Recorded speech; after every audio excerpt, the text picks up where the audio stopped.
What's up, YouTube? It's your boy Sanchez405 coming at you. It's on the warpath, y'all. Y'all know what I'm coming to you about, but before I even get into that, a lot of y'all know Burgundy Fly Guy. I know a lot of people are probably wondering where he's been at.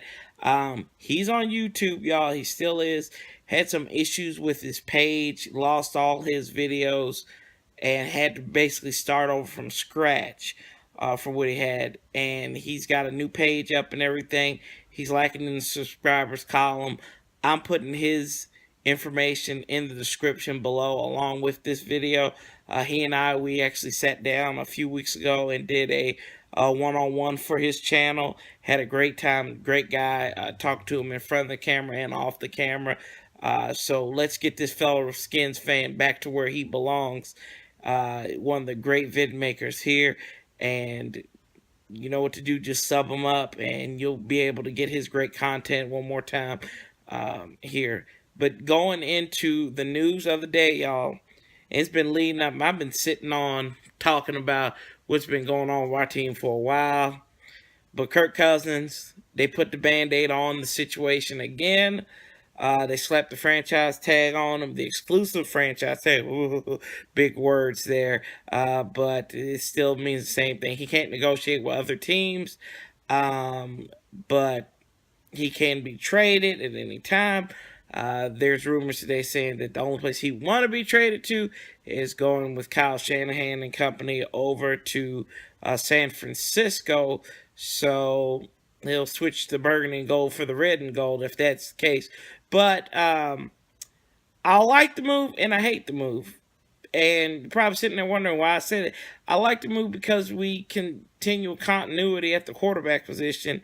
I don't remember the last time we had it where we were going 3 years in a row with the same starting quarterback outside of like Jason Campbell. And that's been a while to say that we're going to have the same starting quarterback, barring any injuries or any foul-ups here from now until August or till September. We'll have we'll have the same starting quarterback here. I like that move, but I was sitting there and even going back and listening to Burgundy Fly Guy and everything. He made a good point about maybe the time has passed on Kirk Cousins. Now, I'm starting to see this now. I'm starting to see articles about this, and give him credit. He spotted this before a lot of people even mentioned it, that maybe this relationship has run stale. It's run its course. It's probably beyond repair. Maybe move on from Kirk Cousins. I'm not a fan of moving on from him, but I do think that maybe the logical side is that maybe his course is run because of what they're trying to do. They're putting a bandage on it. The dysfunction, oh my gosh, the dysfunction in the front office. Can we not have anything good? Bruce Allen being a big baby because the fact that Mr. We're winning off the field gets upset because Scott McCloughan comes in there. Maybe he's made a good couple of draft picks in the 15 draft, but last year he didn't really do that well.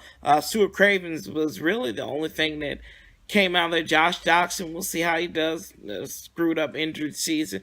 But Bruce Allen should be ashamed of himself. If these rumors are true, that he is that little, that thirsty for attention, that he would get upset that people are crediting the general manager, apparently has a gag order on him. Chris Cooley went as far as to say the man might be drinking again.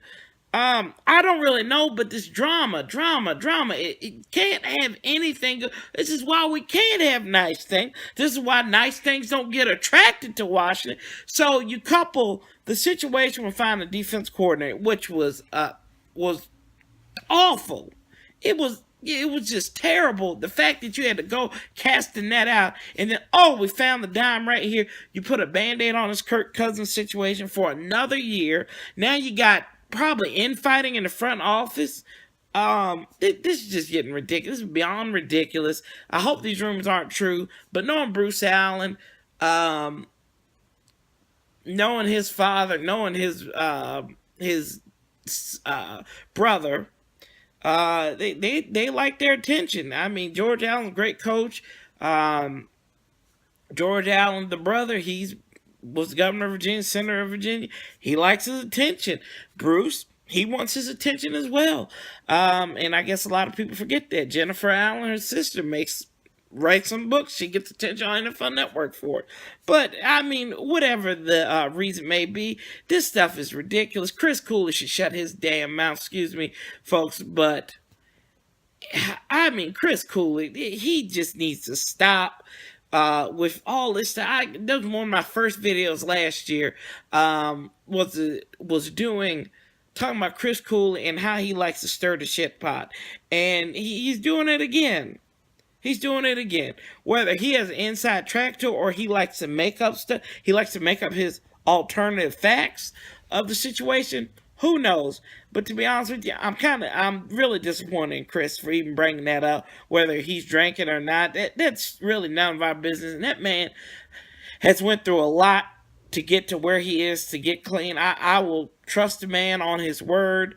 If he's getting clean, he's getting clean. He doesn't drink, whatever, he's managing this situation. That's not me for me to judge. As long as it doesn't affect him on making football decisions, I'm totally fine with that. Big thing was Morgan Moses and Trent Murphy had big seasons this year, and Bruce Allen was like, "Hey, I drafted those guys." Oh, okay, good.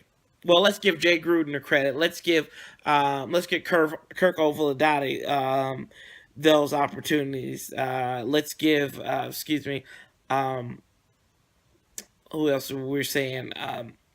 Let's give Greg Minuski, for bringing the best out of Trent Murphy. Let's give Bill Callahan the credit for bringing the best out of Morgan Moses. Because sometimes these guys might have talent, but if they don't have the right coach, the right position coach to bring it out of them, ain't nothing gonna happen. So you sitting there being petty like you're 6 years old because somebody didn't give you the credit for drawing a little crappy crayon coloring and coloring inside the lines for the first time. I'm sorry, when you make statements like we're winning off the field, you don't deserve to get any credit for anything, because the fact that you pulled that out of your back end is just ridiculous and unmitigated shame, and you should be ashamed of yourself for even stumping to that level. You're a grown-ass man. Act like it, Bruce Allen. Act like it. But going back to this Kirk Cousins situation, because my blood pressure is getting up here. I do like the move. I'm glad he'll be there. Him and Jay Gruden, they will live and die with each other next year. I believe if Jay Gruden doesn't win, he is gone. If we don't make the playoffs, he's gone. Everybody will be happy. And then we're looking for another coach. Again, Jay Gruden is the longest tenured first-year coach in the Daniel Snyder era as he gets ready to go into year 4 as the head man of the Burgundy and Gold. So we'll see how that goes in that respective regard. More with the league new year coming up. There's a lot of free agents out there, some that can help on offense. I mean, you seen today, AD is going to be a free agent. Adrian Peterson, Jamal Charles, if he's healthy, he'd probably be a great fit for the Redskins. But the key struggles with the Redskins last year, running game and stopping the opposing team. We can fix that. We'll be all right, no matter who the defense coordinator is, no matter who the offensive coordinator is, no matter if Scott McCloughan's taking an extra couple shots of snaps, or if Bruce Allen is pouting in the corner in the big suite at FedEx Field. Who cares, as long as we're winning, right? I'm tired of the drama. I know you are. Got to hold these guys accountable, and I'm hopefully, like I said, I'm always optimistic, but this stuff has got to stop because it's getting ridiculous, y'all. Hopefully we can get Deshaun or Pierre back. Deshaun said he wants to be in Washington. Pierre's like, hey, is anybody hiring? We all's been there once in their lifetime. Thought we had a good job, but it didn't really happen. So hopefully we can get one of those guys back, because that is the key to success for the Burgundy and Gold, is the offense and getting those threats back. Get your speed demon back, or get your possession receiver back, because they do what they do very well. Top of the key. I know that 30, hovering around at 30 age, can be a bit of a problem, but that's all right though. We'll see. One step at a time. Getting ready to go into the new league year where free agency will open up. Maybe Redskins will finally be a player, in the Bruce Allen era, and maybe he'll pick up a free agent that'll make us smile, and he won't cry and whine and cry to mama of like, oh, the people in the media there, they aren't being nice to me because I made good draft picks back in 2014 after before a 4-12 season. Oh, boo hoo hoo. Don't really care. But yeah, guys, BFG Burgundy Fly Guy, he's going to be in the description. He and I did a one-on-one. That'll be in the description as well. Subscribe to this man, y'all. Subscribe to him. Let's get him back where he belongs, for real. He deserves that help, and we're going to give it to him and make him big, better than he was before in his original page. Like I said, I love you guys. I'm gonna be here. Free agent moves. It'll be quick videos about it, breaking down when the draft comes up. I'm here, y'all, but I'm on a little vacation, as you can see, because there hasn't been that much news until these last couple of weeks with all this drama. But thought I'd address it, get out the way. Moving forward, I'm done with it. Hopefully, Kirk Cousins will stay. I know some people said this stuff is ridiculous. Why is he back? I'll tell you why. 17 wins in 2 seasons gives him some leverage. Now he just has to get that playoff victory for the Burgundy and Gold and see where it goes from there. As always, I love you guys and love, peace, and hail. I'll be talking to you real soon. I'm out.